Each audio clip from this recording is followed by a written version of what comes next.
네, 깔때기 타임이 돌아왔습니다. 저는 오늘 너무 재밌게 네. 듣고 있습니다. 예. 그동안은 출연하셨던 창업 관계자분들이나 VC 분들이 하셨던 얘기를 거의 딱 반대로 지금 해주고 계셔서 예, 알겠습니다. 질문 그래도 우리가 네. 감사를 네. 드려야 되니까 늘 아낌없는 후원을 해주고 계신 아산나눔재단 마루 180 네. 정남희 이사님, 네. 이혁희 팀장님 오늘도 나오셨습니다. 요즘 그리고 개근하고 계십니다. 요즘. 예, 저기 인턴이나 이 직원이 안 뽑히는 것 같아요. 이게 지금. 아니 안 뽑고 계신 것 같습니다. 그냥 본인이 직접 하고 싶으셔서 팀장님께서 너무 감사하게 생각하고 있습니다. 네. 웃을 수밖에 없네요. 예, 또 다른 우리 우리 후원의 축인 한국성장금융 성장사다리 펀드 손종근 본부장님, 노혜성 팀장님, 그리고 안 나오시는 박상영 주인님. 얼굴 잊어버리겠습니다. 박상영 주인님 이 방송 보면 굉장히 민망할 것 같아요. 빨리 좀 이제 나오시기를. 하여튼 저희가 이렇게 후원을 해주셔서 저희가 좋은 장비 그리고 이렇게 좋은 공간에서 촬영을 잘할 수 있어서 너무 진심으로 감사드립니다. 감사드립니다. 예, 그리고 이제 점점 느끼는 건데 이희우 대표님이 안 나오시니까 이희우 대표님 팬들이 다 사라지셨어요. 그러게요. 그래서 그래가지고 이 지금 청중이 갑자기 확 줄었습니다. 맞아요. 업데이트를 좀 해드리면 사실 여기 와서 보시면 정말 현장감을 되게 느껴지기 때문에 오시면 되게 좀 재밌게 보실 수 있고 저희가 또 한 3, 4일 전에 페이스북 그룹을 통해서 공지를 해드리고 있거든요. 이번 주에 누가 나오시는지 공지를 해드리니까 그걸 보시고 시간이 여유가 되시면 마루 180에 매주 수요일 저녁 9시에 오시면 저희가 이거 직접 직관해서 쫄뚜 찍는 걸 보실 수 있고 뒤에 뒷풀이 할 때는 뭐 음료나 맥주도 저희가 제공해드리고 하니까 많이들 좀 찾아오시면 좋을 것 같습니다. 제가 이희우 대표님이 늘 본인의 인기를 얘기하셔서 저는 인정해야 될 것 같아요. 다 허풍인 줄 알았어요. 그러니까 맨날 우리 허풍이라 그랬는데 맨날 우리가 이거 뭐 썰이다 이렇게 생각했는데 진짜 없으니까 사람들이 없어요. 야, 진짜 이희우 대표님의 이 파워가 그립습니다. 자리 비어 있으니까 언제라도 오세요. 자, 다시 가서 아까 우리 거꾸로 얘기하고 계신데 그러니까 저는 들으면서 대표님 말씀이 정말 역으로 생각해 보니까 또 그게 다 의미가 있는 얘기고 그런 발상으로도 가능하겠구나. 근데 아까 특히 마지막에 말씀하신 3년을 그러니까 예를 들면 시리즈 A 투자도 아니고 시리즈 B 투자도 아니고 A 투자도 아니고 시드 투자를 시드 투자를 3년을 보고도 드랍을 또 한다라고 하는 거는 물론 이제 못 받은 교수님도 되게 안타까운 일이지만 아까 말씀드린 것처럼 여기서도 굉장히 ROI 손해가 클 것 같다는 생각이 들고요. 또 하나 그냥 문득 든 생각은 이제 고전적인 캡스톤이라든지 이렇게 고전적 투자 방식을 이렇게 하고 계신 이런 입장에서는 그런 블루 포인트 파트너스가 투자를 하면 여기는 아까 언급하셨듯이 그 다음 투자를 시리즈 A 투자를 70% 유치를 거의 달성하셨기 때문에 지금 하고 계신 걸 텐데요. 그러면 시리즈 A에 넣으실 일이 아니라 블루 포인트 파트너스와 같이 넣으시면 되잖아요. 받아주진 않죠. 많이 받아주겠습니까? 예를 들면 그런 방식으로 누가 따라한다거나 아니면 그런 제안을 하게 되면 어떻게 되는 건가요? 저희가 이제 최근에 이제 저희가 100개 정도 되면서 통계를 내보고 저희도 재밌었는데요. 이제 저희가 그 회사의 최초 투자인 게 98%? 그러니까 저희가 정말 거의 발굴하시는 거네요. 예, 발굴해서 하고요. 그 다음에 단독 투자가 90%예요. 그러니까 최초이면서 단독 투자가 거의 90%. 개인을 빼고 개인은 다 포함해서 개인까지 다 해서 개인들도 그러니까 그 회사의 창업자들 빼고는 개인 범위에서 다 첫 투자란 말씀이에요? 그렇죠. 그러면 개인이 들어간 거는 개인은 뭐 이제 엔젤 투자 뭐 이런 거 빼고 뭐 개인 그 전에 있을 수 있지만 보통 다 창업팀들이고요. 그렇죠. 그러면 또 역시 궁금한 거는 결국 발굴을 되게 잘하신다는 건데요. 이 발굴을 제가 알기로는 송 대표님도 진짜 몸이 막 10개라도 부족할 만큼 카톡 보내드리면 답장도 안 보내시면서 막 시간을 30분, 10분 단위로 쪼개가시면서 막 만나고 하거든요. 그런데 단독 투자나 진짜인 줄 알아요. 단독 투자나 첫 번째 투자는 한 마디도 없으시거든요. 이거 왜 이런 차이가 나타나는 건가요? 이제 투자 아까 말씀드렸듯이 100개 중에 45%가 저희가 예비 창업자 때부터 만난 거예요. 그러니까 창업자를. 투자가 이제 창업이 된 다음에 만나는 경우가 물론 절반 좀 넘기는 하지만 또 상당 부분은 예비 창업자부터 만나고 저희가 이제 그거를 고집하는 이유는 이제 기술 기업 같은 경우는 소위 말해서 처음에 어떻게 세팅해 놓느냐가 되게 그 다음에 성장에 영향을 미치는 경우가 많아요. 예를 들면 이제 소위 말해서 피벗의 비용이 너무 많이 들어요. 네. 그러니까 이게 비즈니스 모델이 하드웨어인 줄 알았는데 보니까 뭐 데이터 비즈니스다. 그래서 하드웨어 엔지니어들 정말 좋은 사람들 막 해놨는데. 뽑아놓고 막 주식 왕창 주고 막 이렇게 해놨는데 마음이 나중에 와닿네요. 봤더니 네.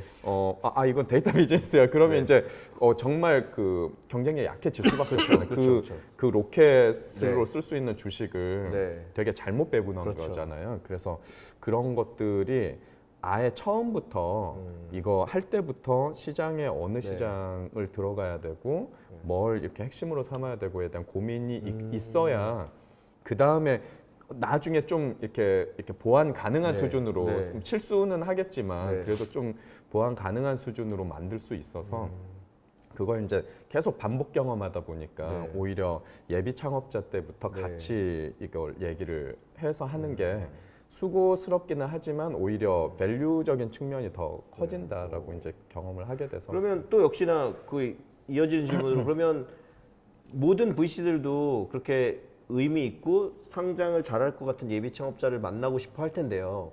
블루포인트가 특히 더 예비 창업자를 빨리 만나거나 잘 만나거나 하는 방법 뭐가 있는 건가요? 뭐 대학생을 주로 만나신다거나 어떤 노하우가 있으신 건가요?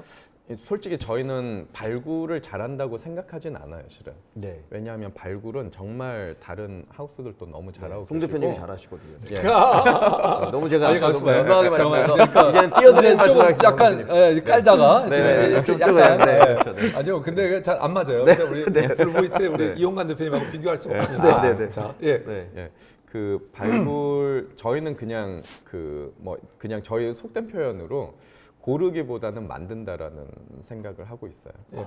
고르기보다는 고르기 만든다. 몇 개 나오고 있어요. 아, 고르기보다는 만든다. 그러니까 왜냐하면 이제 보통은 기존에는 이제 우리나라 벤처 역사가 그렇게 물론 지금 뭐 많이 되긴 했지만 네. 그래도 뭐 아주 이렇게 고도로 발달한 상황은 아직 아니고 네, 네, 그 네. 역사 자체가 짧으니까.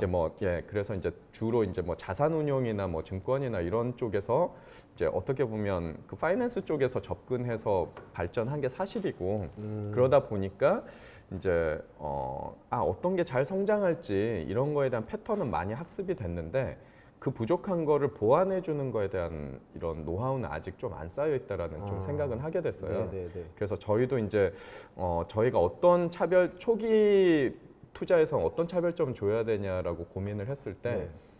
고르는 능력보다는 그냥 약점을 인지하고 인정하고 그걸 우리가 보완해 줄 수 있는 사람들로 뽑자 해서 대부분 이제 저희는 이제 산업 전문가들로 많이 뽑았어요. 그게 이제 다른 하우스하고 가장 큰 차이점이고 그래서 이제 저희 하우스의 맨 처음에 저희 하우스에 이제 이렇게 발표하러 오시면 뭐 1시간 동안 질문을 폭풍 질문을 막 각 분야의 전문가들이 그냥 하니까. 엄하게 쏟아내거든요. 또 이제 막 기술 분야도 다양한 관점에서 이렇게 막 질문해 주시고 그러니까 되게 당황스럽기도 하지만 또 이제 다른 데서는 전혀 이렇게 못 받았던 경험해보지 관심이나 못한. 이런 것들 이제 막 하니까 그런 부분 되게 좋아하시는 것 같아요. 그래서 지금 이제 팀이 많아져서 나눴지만은 이제 뭐 다시 요약하면 그냥 그 인더스트리에 대한 전문성, 그거에 대한 관심, 그 다음에 이제 또 다들 기본적으로 스타트업을 돕는 거에 대한 기본적인 자세가 되게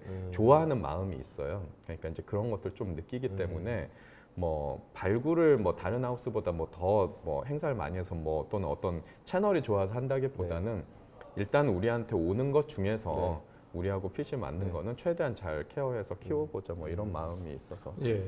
자, 우리 블루포인트는 특히 그 카이스트를 꽉 잡고 있다라고 이런 그렇게 이제 그 노하우가 그런 있어요. 소문이 네. 돌 정도로 지금 카이스트하고 굉장히 밀접하게 일을 많이 하고 계시는데 네. 또 카이스트 창업자들이 네. 상당히 여기를 또 네. 의존적인 네. 것도 있고요. 자, 카이스트에서 특히 네. 대전 지역에서 네. 이 기술 창업이 더 늘고 있나요? 그래서 늘고 있느냐? 그리고 그들의 퀄리티는 올라가고 있는 건가? 네. 그리고 그들을 활성화하기 위해서는 뭘 해줘야 되느냐? 이런 세 가지 차원에서 조금 제가 너무 좀 광범위하게 말씀드리겠지만 이쪽 부분은 되게 할 말이 많은데 또 정확한 데이터인 것도 있지만 아닌 것도 있어서 그쵸. 좀 조심스럽기도 네, 해요. 네. 근데 일단은 크게 그 기술 창업 분야에서 봤을 때는 창업자군을 4그룹으로 나눠 보면 예를 들면 대학 이제 졸업한 사람, 네. 그다음에 이제 대학원 졸업한 사람, 네. 그다음에 대학원 졸업해서 이런 대기업이나 연구소에 있는 주니어 연구원, 그 다음에 은퇴를 앞둔 시니어 연구원, 이제 이렇게 네 그룹으로 나눠 보면 어디가 제일 창업에 대한 그 열기가 제일 높을 것 같아요? 대학 졸업생이 아닐까요? 또요? 네. 저도 당연히 그 인원수나 이런 걸로 볼 때는 당연히 대학 졸업자들이 그리고 또 세상을 모르기 때문에 원래 모르면 겁없이. 무식하면 용감하다 무식하다는 뜻이 아니에요. 기술자가 훌륭하신 분들이지만 그래서 당연히 그게 많을 것 같고 그리고 근데 실제로 뭐 성공률이나 이런 거는 조금 더 아까 연구하신 아까 그 주니어 연구원 정도가 적절한 타겟이 아닐까 근데 싶네요. 곰곰이 생각하면 이용환 대표님이 이렇게 그러니까요. 우리가 이렇게 우리가 반대해주는 대화하는데 거지. 이용환 대표님이 저희들한테 그럼요. 질문하는 사람은 몇 안 되는 분 중에 하나예요. 지금. 그리고 아니 저희가 이런 일반적인 답변들이 이런 다 정답을 거의 알고 있지만 이 보시는 분들을 위해서 저희가 그럴 수 있는 수준에 맞춰서. 대표님이 이제 정답을 말씀하시면 됩니다. 네. 알겠습니다. 그 이제 경험적 정답이에요. 네. 그 제일 그 창업의 열기가 높은 데는 대학생 그룹하고 시니어 연구원이에요. 시니어 연구원. 이유 그래서 저는 이게 조금은 아직까지는 그 생태계가 좀 미성숙했다고 생각해요. 왜냐하면 이제 대학생 졸업의 창업자는 암만 해도 취업하고 연관되다 보니까 그렇죠. 약간은 취업 경쟁의 옵션으로 생각하는 취업의 한 경향이 방식으로 창업도 있다. 있고요. 네. 그다음 시니어 연구원은 내 은퇴했는데 아직도 할 수 있는데 뭐든 하고 이제 싶다. 이렇게 생각하시거든요. 실은 이제 누가 봐도 가장 최근의 기술들을 잘 알고 에너지도 되게 높고 이런 분이 이제 대학원 졸업하신 분이나 그렇죠. 주니어 연구원인데 맞습니다. 여기는 굉장히 보수적이에요. 반대구나. 내가 여기까지 어떻게 여기까지 왔는데 이걸 좀 지켜야지 약간 이런 생각이 많고요. 오히려 이쪽이 많아요. 결과적으로 테크에서 창업에서 보면 약간 생계형이 열기가 많아요. 어떻게 보면 취업과 은퇴 이후에 그러네요. 은퇴 프로그램으로 생각하시기 때문에 그래서 아직 좀 생태계가 불이 붙지는 않았다라는 생각이 들고요. 그래서 방금 질문 주신 거에 답이 됐을지는 모르겠지만 늘고 있냐 줄고 있냐 카테고리별로 다른 것 같아요. 이쪽은 취업이 점점 힘드니까 또는 여기도 아직 젊은데 더 할 수 있어. 이래서 이쪽은 계속 더 관심 많아져요. 근데 이쪽은 사회적으로 잡에 대한 그 안정성이 조금 더 이제 흔들리니까 더 보수화되는 경향이 있어요. 그래서 뭐 그룹으로 말하면 그렇고요. 그 다음에 이제 저희가 잠깐만요. 이제, 이 부분은 굉장히 우리 이용관 대표님께 저도 뭐 여러 군데서 얘기를 듣지만 처음 듣는 얘기이긴 한데요. 자, 그 사람들이 되고 있는 게 꼭 사회 이런 잡 시큐리티가 나빠지기 때문에 되는 원인이라고 보는 거 왜 또 다른 원인이 있을까요? 이제 저희가 얘기를 해보면 이것도 이제 일반화 될 수는 없어요. 이제 저도 되게 대전하고 서울하고 또 다른 지역하고도 그렇죠. 너무 달라요. 왜냐하면 이제 예를 들면 강남 같은 데만 해도 여기에 있는 뭐 보통의 일반인 분들이 스타트업의 서비스들 굉장히 많이 사용을 하시고 테스트도 해주시고 이런 게 나름 이제 일상화돼 있어요. 일상화돼 있어요. 그래서 그게 어떤 세상에 어떤 임팩트를 주고 또 그들이 간접 경험이긴 하지만 어떻게 창업해서 여기까지 어떻게 왔다라는 이야기를 끊임없이 콘텐츠로 소비를 하면서 간접 경험하거든요. 근데 대전이나 지방만 해도 그런 서비스가 없어요 일단. 그래서 되게 스타트업이 세상을 바꾸고 있다는 거에 대한 체험을 거의 하기 힘들어요. 체감이 어렵다. 체감이 어려워요. 그래서 그게 일단은 가장 큰 것 같아요. 그리고 이제 기술 같은 분야는 대부분 사업 모델이 이제 어떤 컨슈머 쪽도 있긴 하지만 B2B 쪽이 또 많아요. 그래서 더욱더 시장의 어떤 페인 포인트나 기회를 이렇게 알아가기가 쉽지가 않아요. 그래서 그런 좀 생태계적 차이가 있다라고 좀 말씀드릴 수 있을 것 같아요. 자, 알겠습니다. 자, 그 사람들의 그러면 이제 예를 들면 특히 카이스트를 이제 뭐 예를 들면 뭐냐면 카이스트가 그런 어떻게 우리나라에 모범이 될 수 있는 곳이죠. 기술 창업이 가장 그래도 활발한 곳이고. 그곳에서의 창업은 또 뭐 늘고 있는 건가요? 아니면 어떻게 봐야 되나요? 온도로는 늘고 있는 건 맞아요. 늘고 있는 것 같고요. 그러면 질도 좋아지는 건가요? 예를 들면 많이 창업한다가 아니라 많이 살아남고 뭐 더 잘 되는 기업들의 비율이 최소한 유지된다거나 아니면 높아지고 있어야 될 것 같은데요. 이것도 뭐 통계는 아니기 때문에 그냥 느끼는 그래도 온도인데 이미 100군데 하셨으니까 많이 늘고 있어요. 오. 늘고는 있는데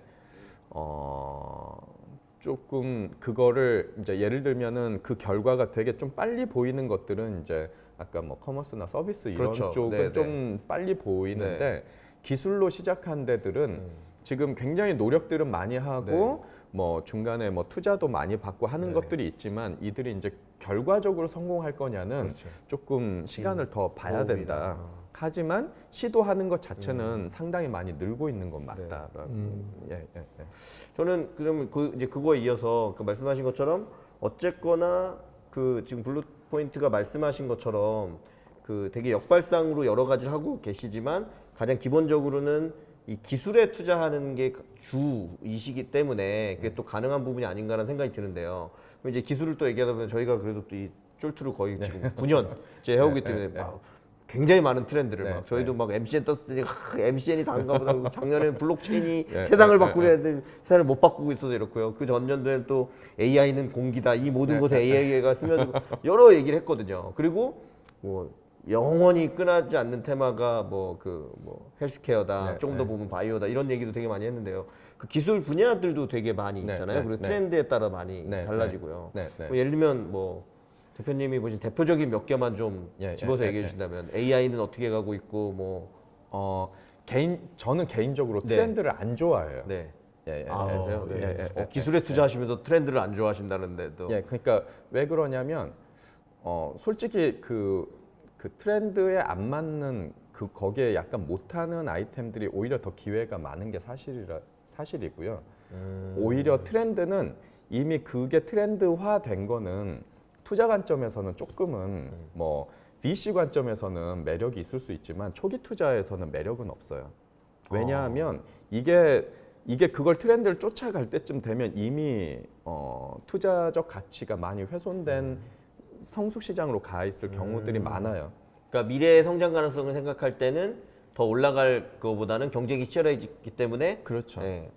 오히려 트렌드 된 것들은 보통은 그냥 그 트렌드가 이제 초기 입장에서의 의미고요. 뭐 다른 투자를 통칭하는 거 아니니까.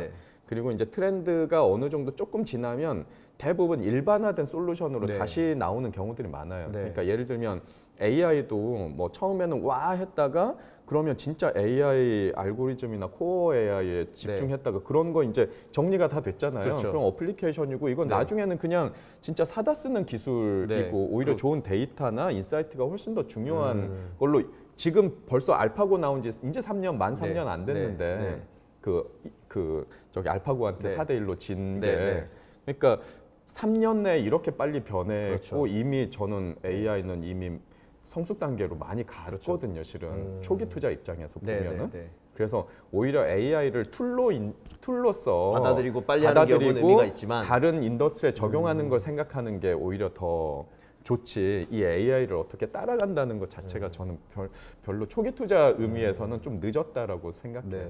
자, 그러면 저 벌써 이거 참 시간이 너무 빨리 가는 게 아쉽네요. 근데 자, 저희가 창업을 준비하고 있어요. 뭐 대학생이나 또는 뭐 주니어 혹은 창업을 할까 말까 망설이는 거죠. 그런 분들은 아까 만들어낸다고 하셨으니까. 블루포인트에서 뭐 투자를 받고 싶습니다. 어떻게 해야 돼요? 뭘 준비해야 될까요? 뭐라고 예비 창업자에게 뭐라고 말씀? 그러니까 아까 저는 이제 뭐랄까 저희도 뭐 답이 없는 얘기인데요. 실은 그러니까 좀 더 근원적인 얘기를 하자면 그러니까 스타트업 하는 걸 뭘로 내가 볼 거냐라는 거거든요. 근데 저는 이제 저도 뭐 처음에 이 생각을 가졌던 건 아닌데 하다 보니까 정말 고도로 발달된 어떤 자본주의 체계의 툴을 가지고 정말 개인이 하기 힘든 일들을 자본과 정말 인재들을 모을 수 있는 좋은 툴이라 생각해요. 이 스타트업 자체가. 그래서 이제 어떤 사람 우리 투자 받으려면 어떻게 해야 되냐? 일단은 비전을 되게 큰 비전으로 정말 풀만한 가치가 있는 문제를 설정하고 그거를 이제 어떻게 풀지. 그러니까 좋은 문제를 찾은 분들. 아 이건 너무 풀만하다. 그리고 우리가 이거는 한번 해볼 것 같다. 그러면은 저희한테 오히려 오시면 좋을 것 같아요. 그래서 아예 처음부터 별로 없지만 비전이 있고 그걸 어떻게 풀만한 문제를 찾았고 찾았지만 그 리소스는 부족한 상태로 와라 이런 말씀인가요? 네. 처음부터 그냥 와라. 네.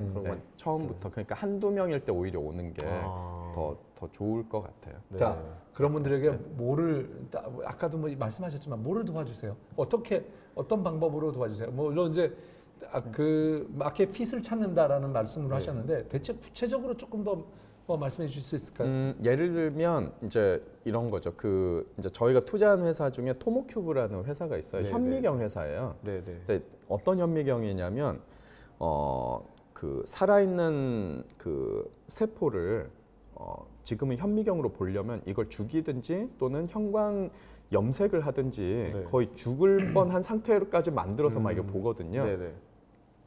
근데 이거는 홀로그램 기술이라는 기술을 이용해서 레이저를 다방면에서 순식간에 쪼이고 그거에 홀로그램 정보를 3D로 재구성하면은 살아있는 상태에서 꼭 그 CT로 스캔한 것처럼 내부 구조를 다 볼 수 있어요. 굉장히 혁신적인 기술인데 처음에 이 기술을 가진 카이스트의 교수님께서 맨 처음에 사업 모델을 내가 이런 기술이 있는데 모든 현미경 앞에 이 필터를 달면 이렇게 보인다.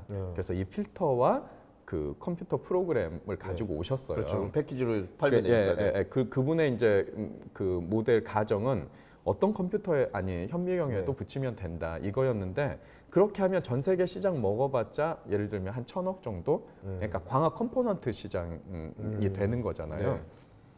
그래서 이거를 저희가 이것보다는 훨씬 더 좋은 이 정도 기술이면 좋은 가치를 찾을 수 있다 해서 저희랑 같이 스터디하고 방향을 잡은 게 의외로 이거는 현미경을 직접 만드셔야 됩니다. 라고 결론을 내렸어요. 어렵지만 현미경을 직접 만들어야 돼요. 왜냐하면 현미경을 만들면 질병을 진단할 수 있는 메디컬 디바이스로 메디컬 진단기로서의 가능성이 있고 부가가치가 있는 그게 훨씬 프로덕트로. 더 밸류가 있다 해서 이제 이거를 아예 현미경을 만들 수 있는 광학 기술을 가진 팀을 여기에 소개해서 그들하고 제품을 완전 그러니까 필터 사업에서 현미경 사업으로 완전히 바꾼 거죠. 그래서 이 회사는 그거 하자마자 굉장히 투자도 잘 받고 지금 잘 하고 있어요. 네, 그래서 지금 뭐 독일의 국립암센터나 뭐 이런 굉장히 유수의 그런 사례로 설명해 주니까 더 확실히 와닿네요. 자, 이거 잠깐 쉬었다가 쉬었다가 3부에서 대체 궁금하지 않으세요? 네. 우리 이 대표님이 어떤 분이길래 네. 대체 이런 생각을 그쵸. 가지게 되셨을까? 그리고 아까 100여 개나 투자했다고 하셨는데 그 중에서 대표적인 사례 몇 개도 더 들어보고 싶고요. 네. 3부에서 추가로 예. 또 말씀드리도록 하겠습니다. 알겠습니다. 네. 자, 예.